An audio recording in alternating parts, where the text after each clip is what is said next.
One of the purposes of listening to the Dhamma is to learn of possibilities you might not have thought of on your own.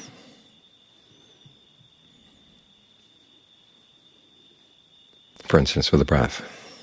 Usually when we think about breath, we think about air coming in and out of the lungs.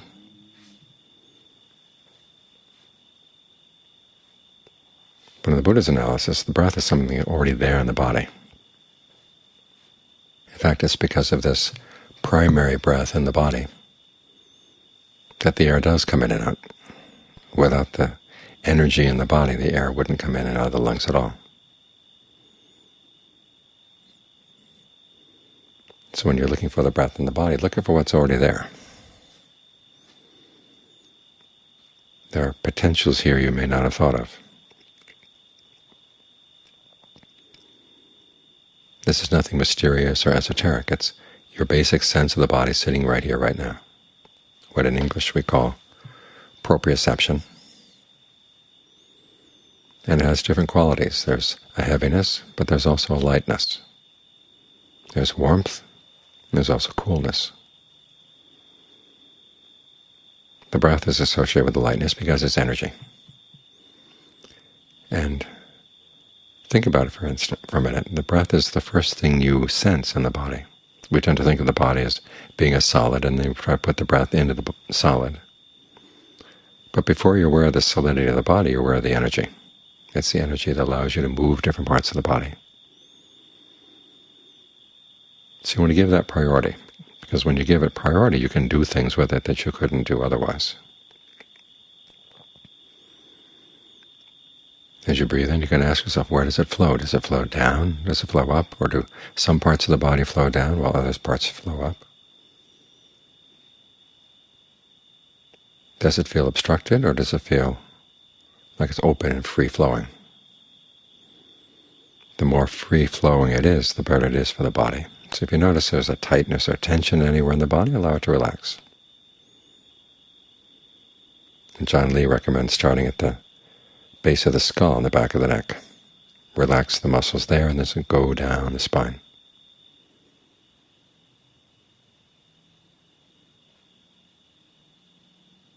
Other times, though, he talks about relaxing your feet and thinking of the breath that comes out from the feet and goes up the legs. The advantage of perceiving the body as breath in this way is you can do things with it you can't do with a solid.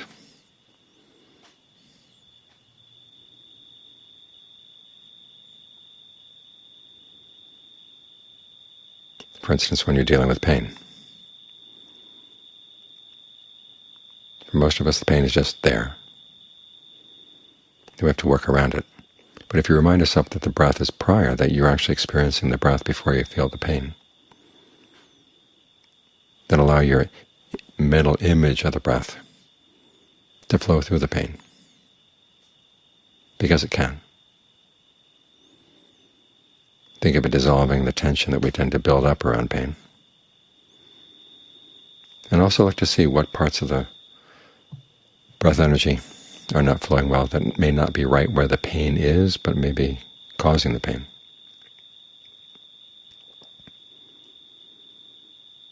Back when I was first ordained, I tended to have migraines. And I found that if I focused on the small of the back, releasing the tension there, that helped the pressure of the migraine go down to at least some extent. So sometimes the pain is the result of a breath blockage someplace else. So explore not only the area around the pain, but other parts of the body. In fact, it's often good to focus first on parts of the body that are not in pain, so you feel that you have a good foundation, or a good beachhead here in the body. Then as you can maintain that section of the body, keeping it comfortable as you breathe in, as you breathe out. Then think of the energy flowing from there to the part where the pain is, and then flowing through the pain.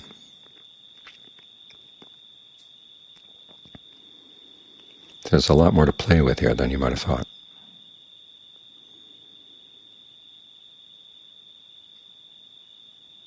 And this principle of having potentials that are going to depend on what you do with them. It doesn't apply only to the breath. It applies to all our experience. When the Buddha talks about the aggregates, he talks about how we fabricate the aggregates for a purpose. We have a potential, say, feeling or potential perception, and then we fabricate it into an actual feeling, an actual perception. A lot of times we do this unconsciously, but there is an element of fabrication there. We do it for a purpose, and we're choosing which ones to focus on. The same with the Buddha's image of karma. We have a field, and our old karma is like the seeds in a field, and our attention to these things is like water. So at the moment we have past karma that's good and past karma that's bad. Potentials for, say, pain, potentials for pleasure. And it's up to us which we're going to focus on.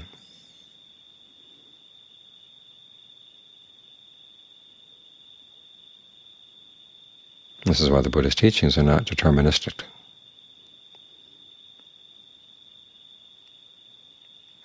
Even though our lives are shaped to a large extent by our past actions, they're not totally shaped by our past actions. Our present actions actually play a bigger role. In Dependent Co-arising, the Buddha talks about intention coming prior to the six senses and contact with the six senses. Well, that intention is your present karma. And what you meet up with in the six senses, that's your past karma. So even right now, what your primary experience is your present intention, and that shapes everything around it. Which means you have the choice. If we didn't have this choice, the Buddha said he wouldn't have bothered teaching anybody. Of course, he wouldn't have been able to find awakening. But it's because we can't choose between skillful and unskillful actions that he would teach people what it meant to be skillful and how to do it. Because for a lot of us, that's what's lacking. We want to be skillful, but we don't know how. As for people who don't want to be skillful, the Buddha had no time for them. He wanted to focus on the people who realize that they are responsible for what they're doing, and they want to find a way out of the suffering they're causing.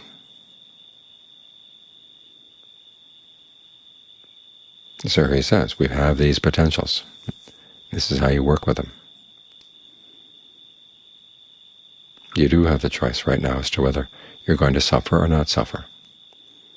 In terms of karma, you want to develop good qualities of mind. They give you more freedom. The Buddha lists 4, 5, depending on how you count them. There's development in virtue, development in discernment. There's development in learning how not to let your mind be overcome by pain, and how to not let it be overcome by pleasure. And then finally there are the Brahma-viharas, making the mind unlimited.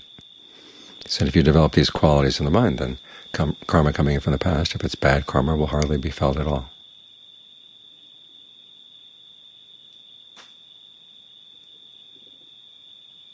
So this is giving a lot of power to your present state of mind. Again, it's potential power, because there are skills that we have to develop.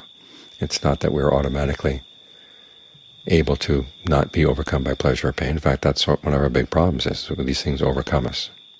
We do things under the power of pleasure and pain. And so what it says, we often go off course, either through desire,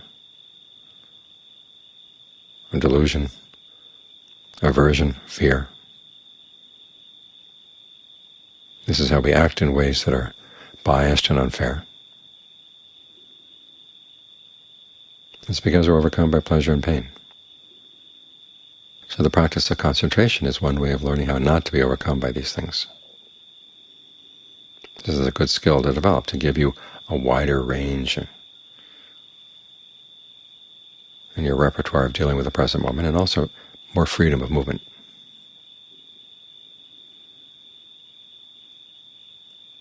For instance, with pain, okay, there could be pain in one part of the body, but you don't have to focus there. You can focus someplace else. There are potentials for pleasure in other parts of the body. Make the most of those.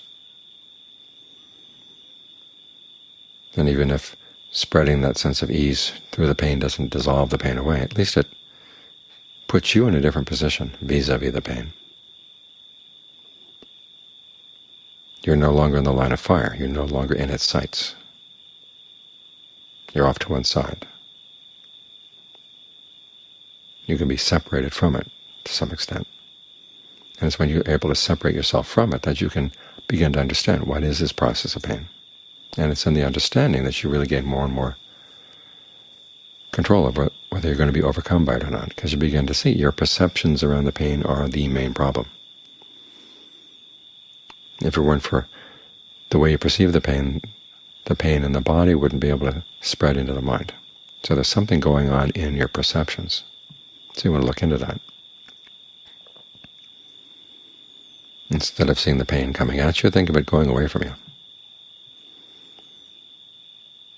Instead of thinking of the pain as having a shape, leave it with an ill-defined shape. Instead of seeing it identical with the body or in the body, think of it being in the same spot but kind of on a different frequency.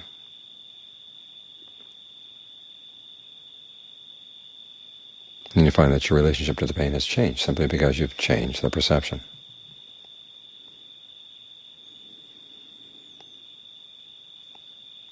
And having the pleasure of concentration gives you an alternative place to go, so you're not overcome. As for being overcome by pleasure, concentration is good practice in that way, because if you're going to stay concentrated, you can't let yourself get waylaid by the pleasure of the concentration itself. If you do, you lose your focus. You lose your alertness. You have to remember that the cause for the pleasure is the fact that you're focused on the breath. So you can't leave the cause. Let the pleasure take care of itself. It'll do its duty in making the body more relaxed, having a greater sense of well-being. But don't lose your focus, because that's the problem with pleasure. We lose our focus, and we start drifting. We get careless and heedless. So the concentration helps, both with not being overcome by pain and with not being overcome by pleasure. It gives you new tools to use as you're actualizing the potentials we've got here. Because you have to remember that the mind is not innately good or innately bad. There's that belief among some places, especially the ones that teach meditation, is just sitting there watching things, that if you watch long enough, you'll see that the mind is innately good.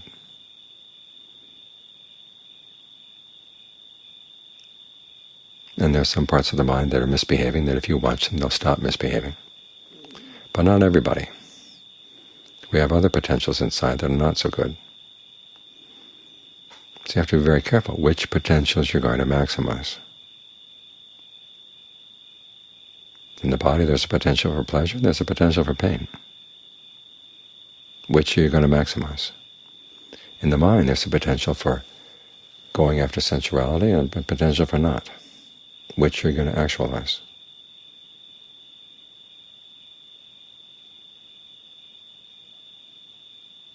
There are different possible perceptions. There are lots of different ways you could perceive the present moment right now. Which is the most skillful to actualize? You've got the choice.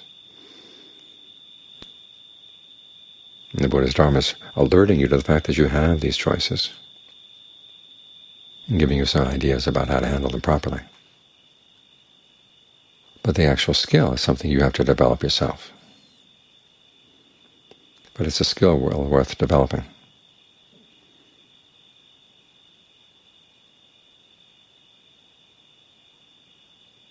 Because if you can train yourself not to be overcome by pleasure, not to be overcome by pain,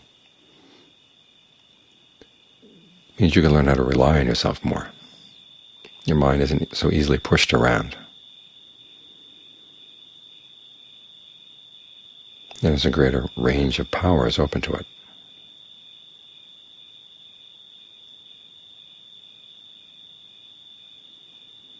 So see what you can do with the potentials I've got here right now. They may not all be the ones you like.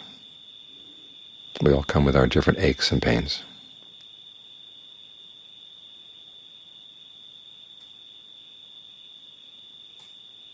But if you develop the right skills, you'll find that doesn't matter. There's something skillful that can be done with whatever you've got.